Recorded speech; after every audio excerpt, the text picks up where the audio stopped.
Jadi kali ini itu kita yang bakal memandu kegiatan a fun learning experience with practicing new talents. Jadi acara tersebut tuh Bemplak series ya.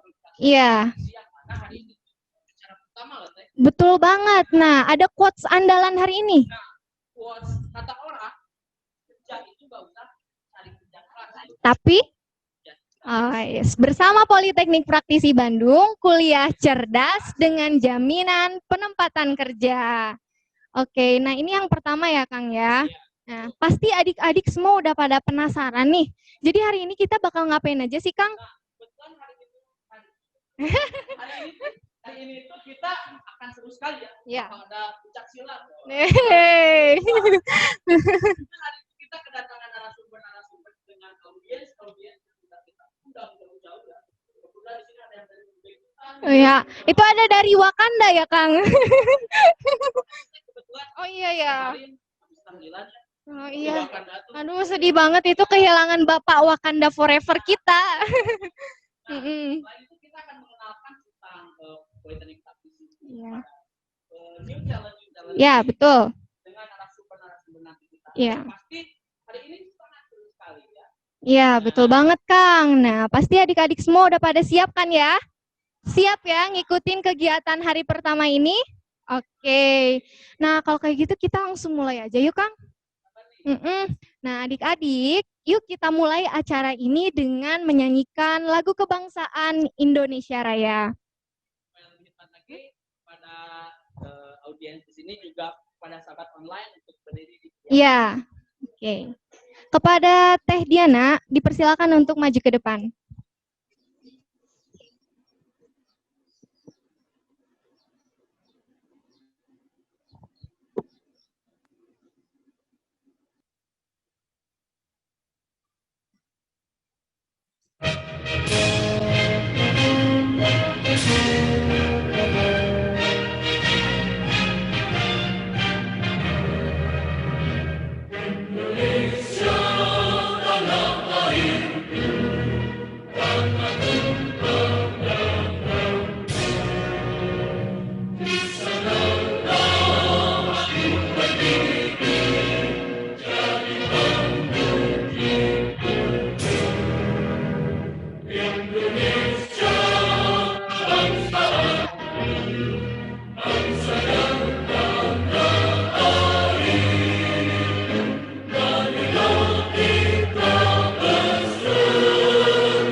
Baik, adik-adik dan audiens kalian dipersilakan untuk duduk kembali.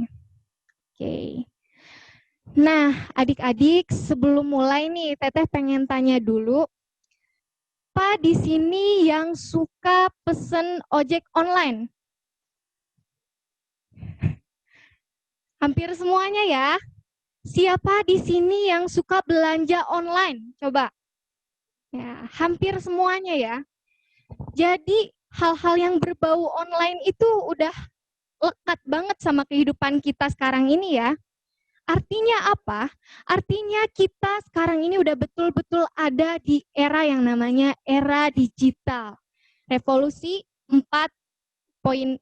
Ya, betul. Nah, faktanya apa? Faktanya di era digital kayak sekarang ini itu butuh talenta-talenta yang punya kemampuan dan kompetensi digital.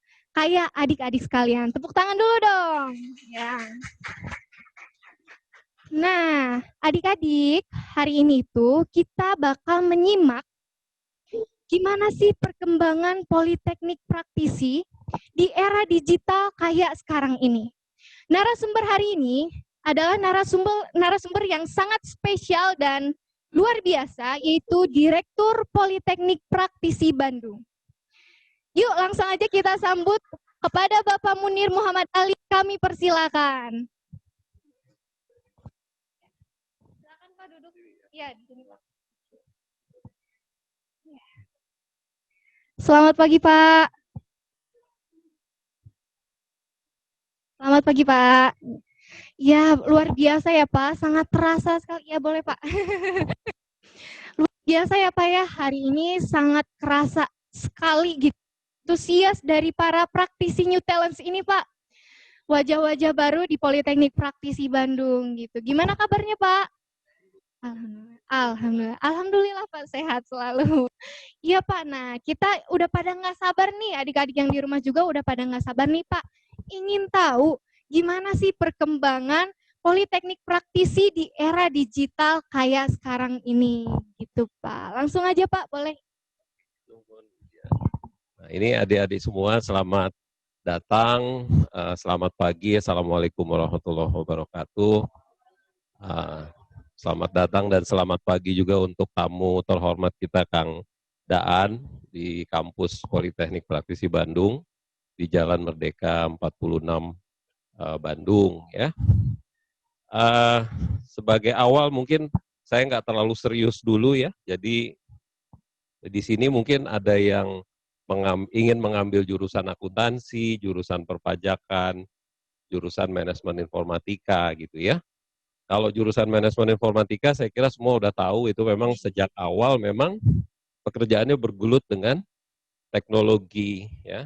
Sementara kalau yang jurusan akuntansi dan jurusan pajak tidak dari awal belajar teknologi, namun memang belakangan itu begitu dipaksa untuk berubah menggunakan teknologi di dalam bekerja sebagai akuntan atau sebagai ahli pajak. Ada yang bilang sebenarnya akuntan dan ahli pajak ini atau profesi-profesi yang lain ini bisa punah sebenarnya karena perkembangan teknologi yang begitu luar biasa ya.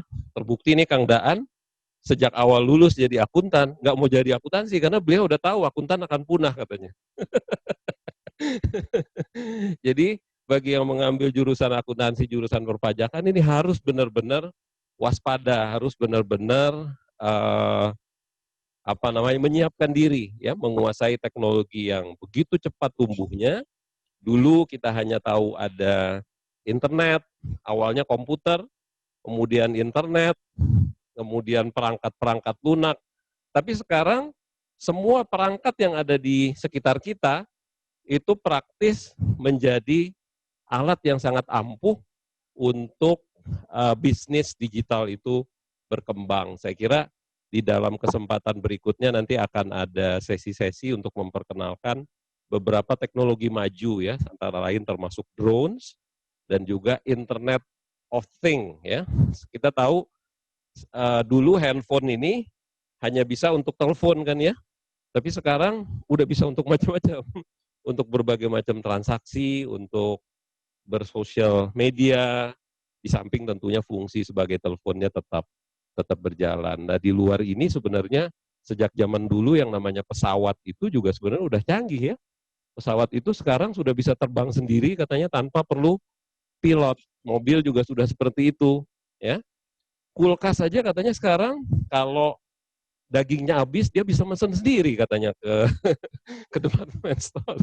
Jadi peralatan di dunia ini itu sudah makin terkonek dengan manusia, dengan bisnis, dan juga dengan alat-alat yang lainnya. Jadi di situ sebenarnya peluang untuk pengembangan bisnis itu sangat besar, dan seorang akuntan, seorang ahli pajak, seorang ahli informatika, itu harus siap, bukan hanya menyusun laporan keuangan untuk menyusun laporan pajak ya, karena hal tersebut sangat sederhana dan bisa dilakukan oleh komputer. Justru dia harus bisa menggunakan teknologi komputer itu untuk mengembangkan dirinya, mengembangkan bisnisnya, dan mengembangkan masyarakat. Saya kira itu sebagai pendahuluan ya Widya ya. Oke, jadi selanjutnya saya ingin jelaskan bagaimana praktisi, Politeknik Praktisi Bandung lengkapnya, singkatnya kita sebut praktisi, berubah menjadi Politeknik Bisnis Digital. Apa sih yang dibayangkan oleh praktisi, apa sih yang direncanakan oleh praktisi, apa sih yang ingin dikembangkan oleh praktisi, tapi tujuannya adalah satu, bagaimana new talents yang masuk ke praktisi itu bisa siap terjun di era digital, terutama di bisnis digital. Oke.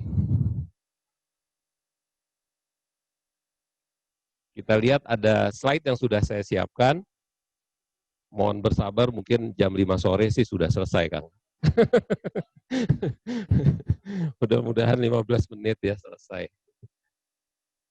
Oke, saya coba jelaskan sedikit mengenai Politeknik Bisnis Digital, latar belakang sedikit mengenai saya.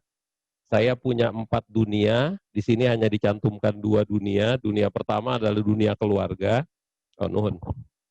Dunia keluarga saya adalah bapak dari 2 orang anak dan seorang istri. Ya. Anak-anak saya udah cukup besar, saya kira udah seumuran sama anaknya Kang Daan. Dunia saya yang kedua adalah dunia pendidikan. Saya lulus dari akuntan juga nih, Kang Daan. Dari UI cuma tahun 90, kemudian saya lulus sebagai MBA. Dulu rambut saya tebal, sekarang makin botak aja katanya ya. Dari Illinois, USA tahun 95. Saya dosen di UI, S1 dan S2 sejak tahun 90, jadi udah 30 tahun lebih sebagai tenaga pengajar di UI. Dan pernah menjabat sebagai Kepala Pusat Pengembangan Akuntansi dan Direktur Akademik di program Diploma Akuntansi FEUI, di samping pernah menjabat juga sebagai staf ahli di Kementerian Pendidikan Nasional. Dunia ketiga saya, dunia profesi, itu saya adalah chartered accountant, jadi punya lisensi sebagai akuntan, tapi rasanya nggak pernah dipakai sih Kang. Lebih banyak cuap-cuap daripada bikin laporan keuangan ya. Kalau suruh bikin mungkin nggak balance sekali tadi ya, kayak cintanya.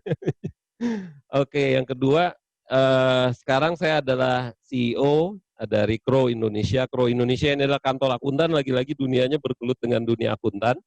Dunia akuntan termasuk di dalamnya layanan perpajakan, layanan sistem informasi, dan berbagai layanan yang lainnya. Dan saya ada di pernah saat ini jadi anggota komite di Samudra Indonesia dan pernah menjabat sebagai salah satu senior management di perusahaan TBK. Ini sebagai pengantar aja.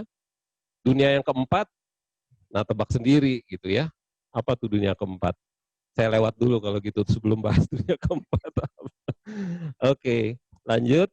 Nah, kenapa sih praktisi ingin mengembangkan sekolah digital, artinya sekolah yang melatih talenta-talenta muda supaya siap berkiprah, supaya siap berkarya setelah lulus, terutama di bisnis digital. Karena kami lihat bisnis di masa depan itu semuanya adalah bisnis digital. Tadi Widya sudah menjelaskan ada bisnis-bisnis baru yang melakukan disrupsi terhadap bisnis-bisnis yang konvensional, ya. Misalnya ada Gojek itu melakukan disrupsi terhadap Bluebird kalau di Jakarta ya, di Bandung juga sama. Itu perusahaan angkutan itu menjadi sangat khawatir dengan adanya perkembangan Gojek, perkembangan Grab dan sebagainya yang ada di kota-kota besar. Nah, di samping itu juga ada bisnis Tokopedia misalnya ya, atau Shopee, itu juga mengakibatkan banyak mal-mal di Jakarta itu menjadi turun pengunjungnya, karena sekarang orang bisa belanja lebih mudah, lebih nyaman, lebih cepat, bebas ongkir lagi katanya, dengan membeli barang di platform-platform yang disebut sebagai e-commerce ini gitu ya. Nah ini memang bisnis yang sejak awal itu dikembangkan berangkat dari teknologi informasi. Jadi biasanya pengembang bisnis ini itu memiliki pengalaman yang sangat kuat di manajemen informatika. Nah ini teman-teman yang jurusan di manajemen informatika punya dua sebenarnya arahnya, mau jadi karyawan bekerja di perusahaan atau mereka ingin mengembangkan bisnis sendiri sebagai entrepreneur ya. Ada contoh juga nanti kita lihat talenta digital dari praktisi yang sejak awal itu pengennya jadi entrepreneur, jadi mengembangkan platform e-commerce ya, perdagangan elektronik.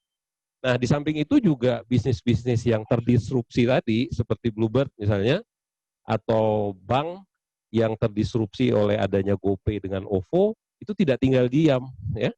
Begitu juga bisnis apalagi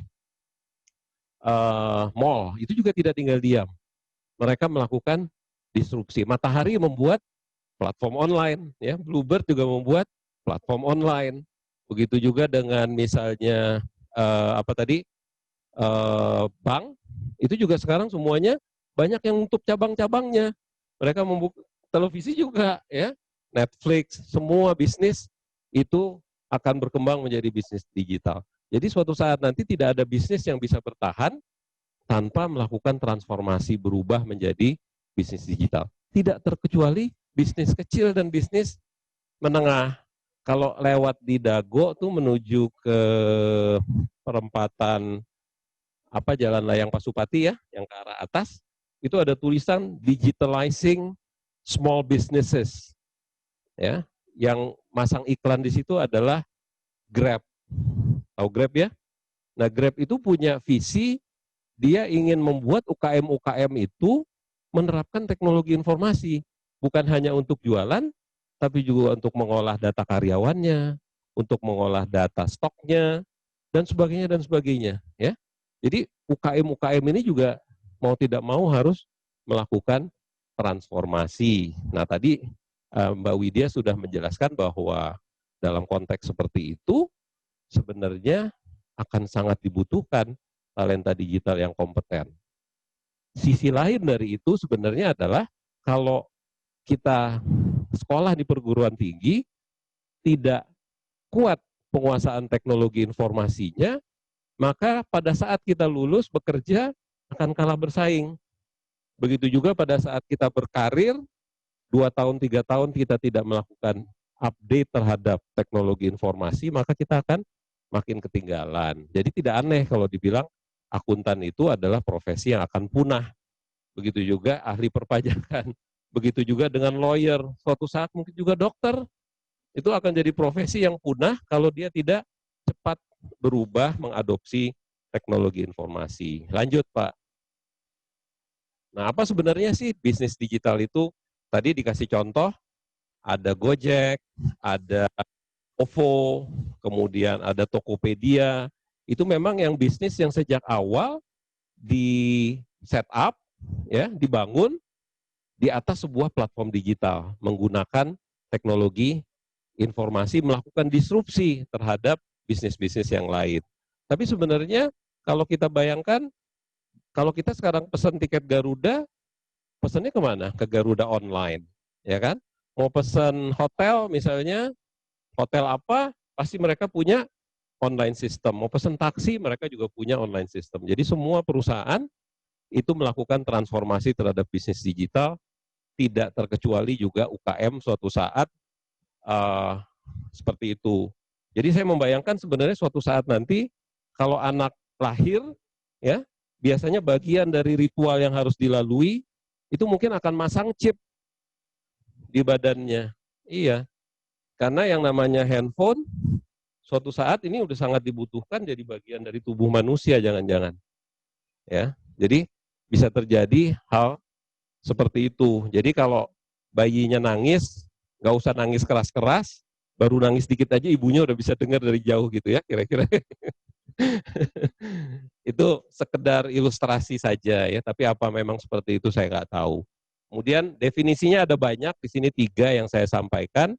ada yang melihat dari segi transformasi proses bisnis dengan menggunakan teknologi internet. Ini definisi yang udah agak lama sebenarnya, karena sekarang yang terkoneksi dengan manusia, dengan bisnis, itu tidak hanya internet dan komputer, tapi semua peralatan.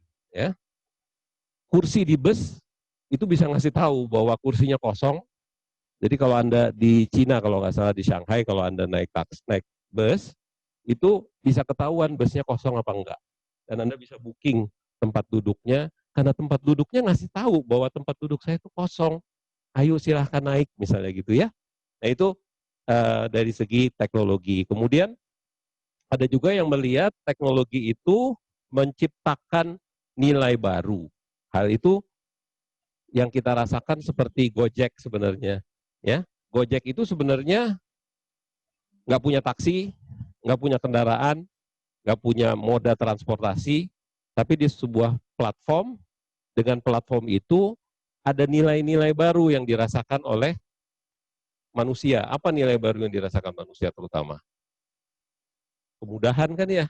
Kita mau pesen taksi nggak usah panas-panas nungguin di pinggir, ya, tinggal pencet, nggak lama datang, taksinya nelfon kita, kita keluar, ya. Itu suatu juga kenyamanan dan kemudahan. Begitu juga yang lain, ada yang melihat itu blurring, makin kabur batas antara digital dan dunia fisikal, dunia fisik. Jadi sebenarnya ini bisnis yang sedang difikirkan juga oleh para retailer, ya, para retailer. Kalau Anda mau pesan baju, ya, gimana caranya Anda tahu bahwa baju yang Anda pesan itu fit buat Anda, tanpa Anda datang ke toko dan ngepas bajunya gitu ya. Itu bisa dengan foto Anda, pilih bajunya, warnanya, dan sebagainya. Nah itu sebenarnya jadi kayak nggak bisa dipisahkan antara dunia nyata dengan dunia maya. Nah ini kenapa kita mengembangkan Politeknik Bisnis Digital. Lanjut Pak. Nah, ini sekedar gambaran saja bahwa bisnis digital itu melakukan disrupsi terhadap, mohon maaf saya berdiri karena matanya udah rada payah. Jadi melakukan disrupsi terhadap bisnis yang ada, kemudian juga blur, kabur antara batas-batas dunia maya dengan dunia nyata. Ini yang paling penting sebenarnya. Yang paling penting dari bisnis digital yang sukses itu adalah kemampuan untuk memahami konsumen kita lebih baik dan bagaimana menggunakan segala macam opsi teknologi untuk membuat mereka lebih nyaman, lebih puas, lebih senang, lebih bahagia, dan sebagainya, dan sebagainya. Itu kreativitas yang tidak dimiliki oleh bisnis konvensional yang sudah bertahun-tahun pola kerjanya seperti itu, ya. Jadi kehebatan dari bisnis digital itu sebenarnya dia bisa merekrut talent yang inovatif, yang tidak berhenti berpikir mencari cara baru, menggunakan teknologi yang ada. Jadi itu yang harus diingat dari talenta baru, new talents di praktisi. Bukan hanya nyusun laporan keuangan, tapi dia bekerja di sebuah perusahaan, perusahaan ini punya pelanggan, dan pelanggan ini harus dibuat makin senang, makin happy, makin nyaman, makin mudah, cari cara. Kreativitas itu yang sebenarnya sangat berharga dan memang agak bertentangan kadang-kadang dengan ciri-ciri akuntannya Kang Daan, kecuali Kang Daan. Kalau Kang Daan ini sangat kreatif gitu ya. Tapi akuntan yang lain kebanyakan kaku. Usun laporan keuangan harus begini, begini, begini, akhirnya jadi begini. Nah kalau kita bekerja di bisnis, kalau kita jadi akuntan digital, kita cuma tahu nyusun laporan keuangan, stepnya harus begini, begini, begini, komputer bisa melakukannya dengan lebih cepat, dengan lebih akurat, ya, dan lebih teliti, ya, nggak pernah berhenti. Kalau mau begadang sampai jam 3 pagi pun mereka bisa, ya. Jadi akuntannya harus punya kreativitas, punya daya inovasi, bagaimana membuat bisnisnya jadi lebih sukses. Jadi jangan masuk sebagai akuntan ahli pajak sampai 10 tahun, 20 tahun masih di bagian akuntansi. Harus naik karirnya ya kan? Ke bagian keuangan, ke bagian marketing, ke bagian sumber daya manusia, suatu saat jadi top eksekutif perusahaan tersebut. Ya, saya kira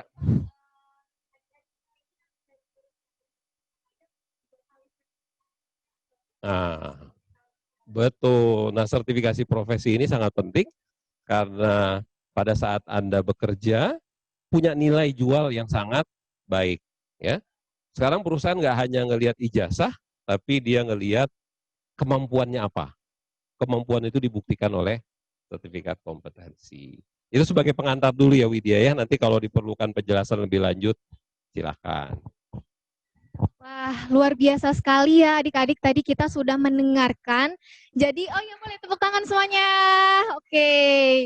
Terima kasih sekali Bapak Munir telah menyampaikan sambutannya, juga menjelaskan kepada kita bahwa praktisi itu ada untuk mencetak lulusan-lulusan yang kompeten di bidang digital ya Pak ya. Ya, betul. Oke, terima kasih sekali lagi Pak. Bapak ya Pak, diperkenankan untuk kembali lagi. Sebelum kita beranjak ke narasumber berikutnya ya, di sini kita bakal ada simbolisasi pengucapan ulang tahun untuk Politeknik Praktisi ya. Yang keberapa tuh Kang? Nah, kita ulang tahun yang ke-18. Seumuran sama adik-adik dong ya. Iya betul. Oke.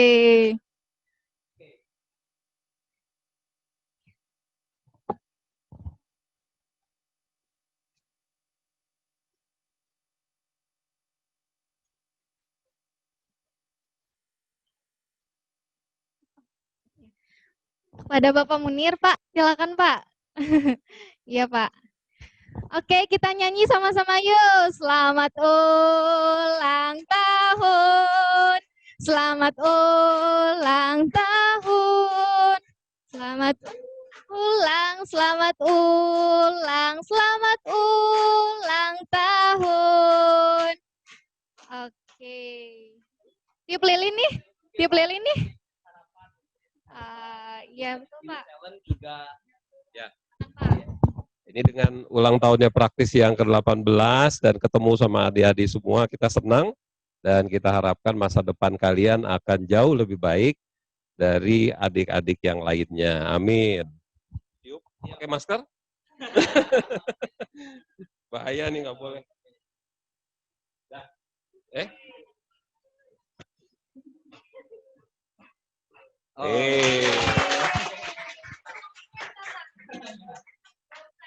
Kuehnya nggak boleh dimakan, ada dropletnya. oh,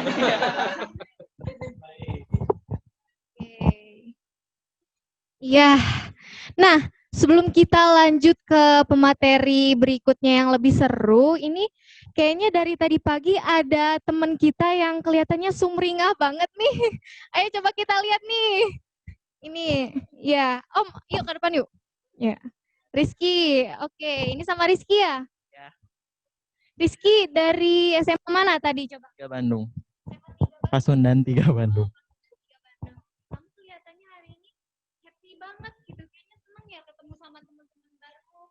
Coba ceritain. Ya, hari ini aku seneng banget karena apa ya, bisa bertemu teman-teman juga gitu kan. Ditambah menambah silaturahmi juga. Dan apa ya, pokoknya mah alhamdulillah happy aja gitu. Siap. Nah, tadi dari materi yang sangat biasa itu, coba simpulkan oleh Rizky, kamu dapat apa aja tadi? Yang aku simpulin, intinya sih ya dari Bapak aja gitu ya. Menurut aku, intinya mah, kalau kita mau maju, kita harus ngikutin zaman. Jangan zaman yang ngikutin kita. Kalau misalnya kita nggak ngikutin zaman, apa maksudnya kalau kita tetap stuck aja di situ-situ aja gak akan maju-maju gitu. Jadi itu yang aku tangkap. Siap, makasih Rizky. Boleh kembali ke tempatnya. Oke, siap.